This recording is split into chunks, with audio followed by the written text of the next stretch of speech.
आज हम पढ़ेंगे कक्षा 9 का अध्याय 1 जो कि हमारा फर्स्ट चैप्टर है और इसका नाम है वास्तविक संख्याएं, रियल नंबर। इनमें पहला टॉपिक है प्राकृत संख्या, नेचुरल नंबर। प्राकृत संख्या किसे कहते हैं? गिनती की संख्याओं को प्राकृत संख्या कहते हैं और इसे n द्वारा सूचित करते हैं।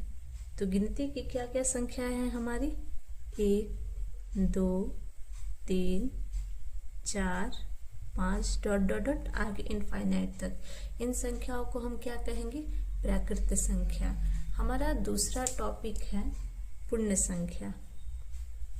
पूर्ण संख्या किसे कहते हैं?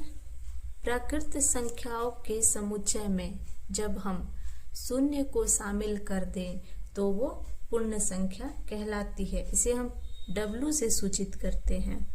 प्राकृत संख्या के समुच्चय में जब हम शून्य को शामिल कर दें तो उसे हम पूर्ण संख्या कहते हैं। यानी कि प्राकृत संख्या है हमारा 1, 2, 3, 4, 5 और इसी संख्या में अगर हम 0 को भी शामिल कर ले तो वो हमारा हो गया पूर्ण संख्या। यानी कि पूर्ण संख्या हमारा हुआ 0, 1, 2, 3, 4 ऐसे करके आगे पूर्ण संख्या हुआ।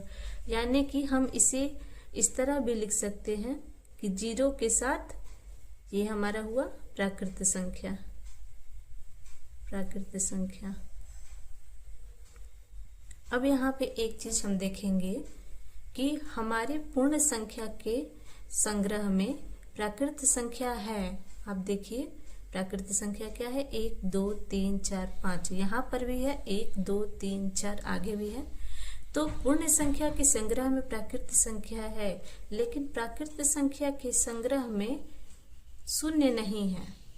इसलिए हम कह सकते हैं कि सभी प्राकृत संख्या पूर्ण संख्या है, लेकिन सभी पूर्ण संख्या प्राकृत संख्या नहीं है। क्यों? क्योंकि 0 या शून्य प्राकृत संख्या के संग्रह में नहीं है। हमारा तीसरा टॉपिक है सम और विषम संख्या। कुछ बच्चों को पहले से भी पता होगा कि सम संख्या किसे कहते हैं। वैसी संख्या जो 2 से विभाज्य हो उन्हें सम संख्या कहते हैं। यानी कि सम संख्या जो 2 से विभाज्य होती है, जैसे 2, 4, 6, 8, 10 ऐसे जो संख्या 2 से विभाजित होती है। सम संख्या का व्यापक रूप, इसका व्यापक रूप होता है 2m। सम संख्या का व्यापक रूप 2m होता है। उसी तरह विषम संख्या,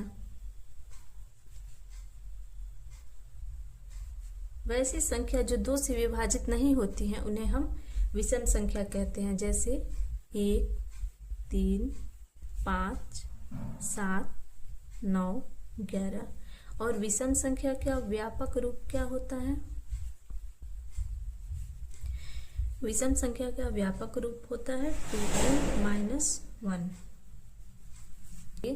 पूर्ण संख्या के संग्रह को हम लोग धनात्मक पूर्णांक कहेंगे। जैसे हम यहाँ पे लिखते हैं धनात्मक पूर्णांक।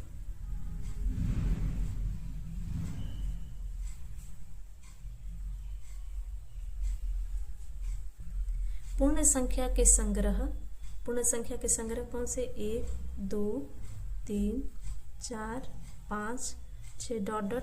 पूर्ण संख्या के संग्रह को हम लोग धनात्मक पूर्णांक कहेंगे और इसी पूर्ण संख्या के योज्य प्रतिलोम को हम लोग ऋणात्मक पूर्णांक कहेंगे।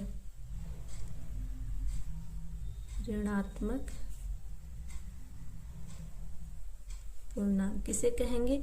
इसी संख्या के योज्य प्रतिलोम को। तो 1 का योज्य प्रतिलोम क्या होगा? -1। 2 का योज्य प्रतिलोम -2। 3 का योज्य प्रतिलोम -3। 4 का योज्य प्रतिलोम -4। 5 का योज्य प्रतिलोम -5। उसी तरह आगे की संख्या। योज्य प्रतिलोम उसे कहते हैं जैसे कोई संख्या है, जैसे मान लीजिए कि 1 है। 1 में ऐसी कौन सी संख्या हम जोड़ेंगे कि जिसके जुड़ने से उसका मान 0 आ जाए। तो यहाँ पे देखिए 1 में अगर हम -1 को जोड़ेंगे तो इसका मान शून्य आ जाएगा। तो 1 का योज्य प्रतिलोम -1 हुआ, उसी तरह 2 का योज्य प्रतिलोम -2 हुआ।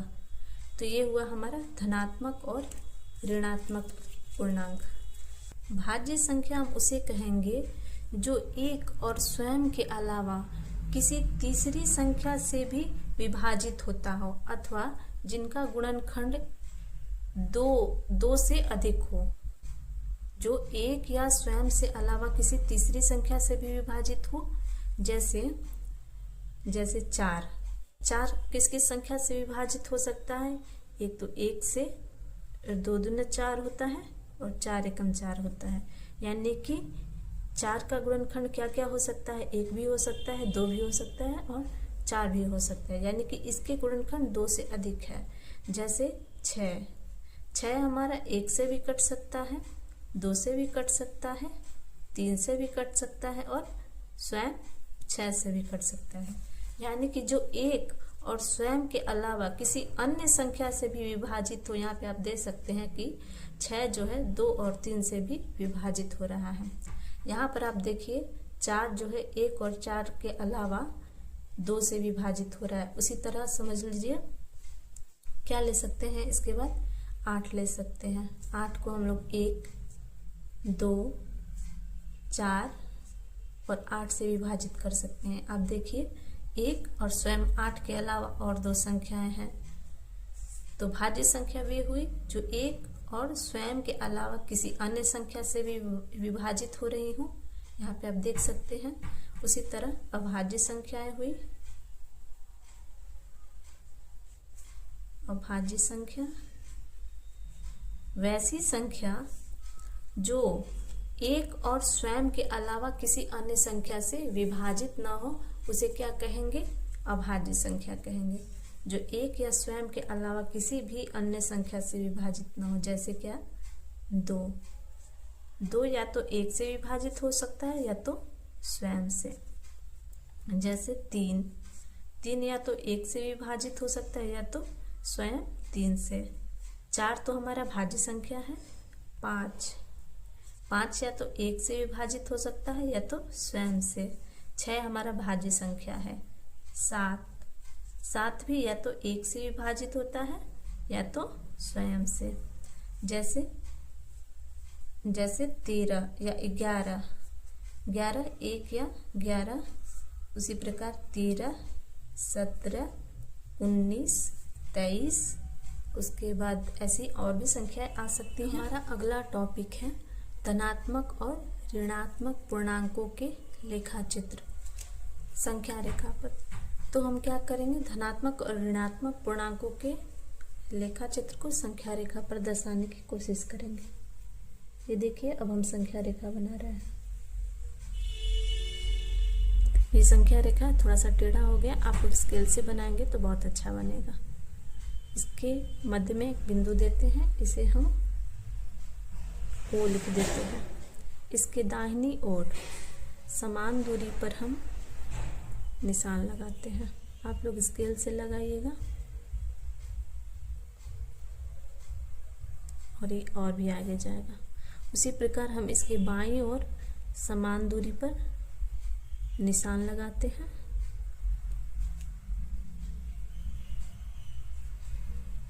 संख्या रेखा के दाहिनी ओर हम धनात्मक संख्या लिखते हैं और संख्या रेखा के बाईं ओर हम हमेशा ऋणात्मक संख्या लिखेंगे। यानी कि इस साइड हम हमेशा ऋणात्मक संख्या लिखेंगे और दाहिनी ओर हमेशा धनात्मक संख्या लिखेंगे। और जब भी हम संख्या लिखना शुरू करेंगे तो उसके मध्य बिंदु 0 से लिखेंगे। 0 से दाहिनी ओर जाएंगे 1, 2 लिखते हुए। यहाँ पे हम प्लस का 1 लिखेंगे। आप प्लस लिखें या ना लिखें, प्लस तो माना ही जाएगा। 3 प्लस का 4 प्लस का 5 प्लस का 6, ऐसे आगे बढ़ते जाएंगे। और जब ऋणात्मक संख्या लिखेंगे तो याद रखिएगा, जब भी हम लिखना शुरू करेंगे 0 के तुरंत बाद वाला जो हमारा ये चिन्ह रहेगा वहाँ से लिखेंगे। ऐसा नहीं कि हम जब ऋणात्मक संख्या लिखेंगे तो यहाँ से 1, 2, -1, -2, -3, -4, -5 ऐसे लिखना नहीं शुरू करेंगे। हम यहीं से लिखना शुरू करेंगे, -1, -2, -3, -4, -5, -6। तो ये हमारा हुआ एक संख्या रेखा जिसपे हमने एक तरफ यानी कि दाहिनी तरफ धनात्मक संख्या को दर्शाया है और शून्य के बाईं तरफ ऋणात्मक संख्या को दर्शाया है। इसी तरह आप भी दर्शाइए। भिन्न किसे कहेंगे? किसी पूर्णांक को, कोई पूर्णांक आप a मान लीजिए, किसी पूर्णांक a को किसी पूर्णांक b से जब भाग देते हैं तो जो हमें प्राप्त होता है उसे हम भिन्न कहते हैं। जैसे कोई पूर्णांक, माना कि कोई पूर्णांक a है, a को हम भाग दिए किससे? b से, तो इसके भाग देने के बाद जो संख्या हमें प्राप्त होगी हम इसे भिन्न कहेंगे। भिन्न में हमेशा a जिस संख्या में हम भाग देंगे उसे हम अंश कहेंगे और b जिस संख्या से भाग देंगे उसे हम हर कहेंगे। जैसे इसके उदाहरण क्या क्या हो सकते हैं? 1/2, 3/2, 2/3, -3/4, +5/8, -7/9, 2/6 और ऐसे ही आप कोई भी उदाहरण ले सकते हैं। ठीक है, अब हम पढ़ेंगे परिमेय संख्या।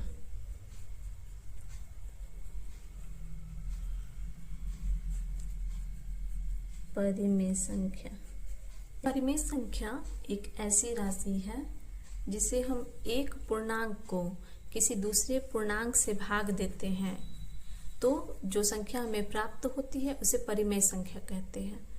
जैसे मान लीजिए कि कोई पूर्णांक a है, इसे हम b से भाग देंगे। कोई पूर्णांक a है जिसे हम b से भाग देंगे तो a/b जो संख्या प्राप्त हुई वही परिमेय संख्या है। लेकिन इसमें ये एक शर्त है कि भाग देने वाली संख्या कभी भी शून्य नहीं हो सकती। संख्या a में जब हम b से भाग देंगे तो संख्या b कभी भी शून्य नहीं होगी। अगर संख्या b शून्य होती है तो वह संख्या परिमेय संख्या नहीं होती है। परिमेय संख्या में a और b का मान हमेशा लघुत्तम होना चाहिए। इसमें कोई भी संख्या उभयनिष्ठ नहीं होनी चाहिए।